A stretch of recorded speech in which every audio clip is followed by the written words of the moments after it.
He knows what it is to be buried alive, the feeling of dirt in his mouth, and the quiet fitting around him like a well-tailored grave. Sometimes Evander still tastes it under his tongue, that rich earth clotting between his molars. He should have grown out of the memory by now, but he belongs to it, and not in a gentle way. Sometimes he feels like he's still outside, moldered down to the bone with roots woven through the soft tissue of his lungs and rot spilling from the remnants of his rib cage. No one saved him in time. He was never dug back up.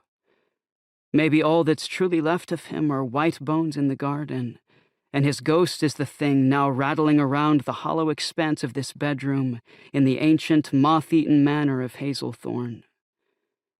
Except ghosts don't develop blood blisters along their arms after being viciously pinched, and Evander has just given himself his fourth welt of the evening. A little shock of pain for proof of life.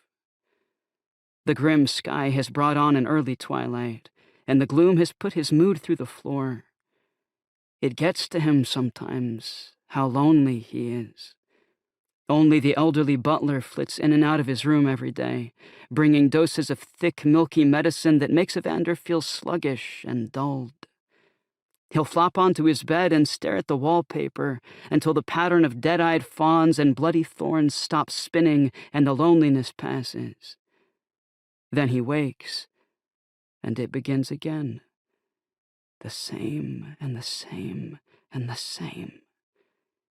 He gave up screaming a long time ago. All that's left is to let the quiet thicken about him like a shroud as it runs a tongue around the rim of his ear, forcing him to listen to every noise he hates drifting in from the cracked open window.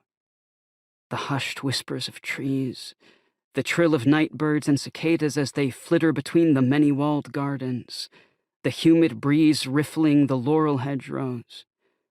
The smell of summer is relentless, an unfettered punch of evergreens and florals, overturned soil and tree sap, and life, life, life. He could slam the window shut, but then the garden wins. 17 years old and afraid of the outdoors? Pathetic. But it's just that when he looks at the garden, he thinks of blood. He thinks of the shovel coming down. He thinks of dirt hitting his face. He thinks of the accident, as his guardian calls it.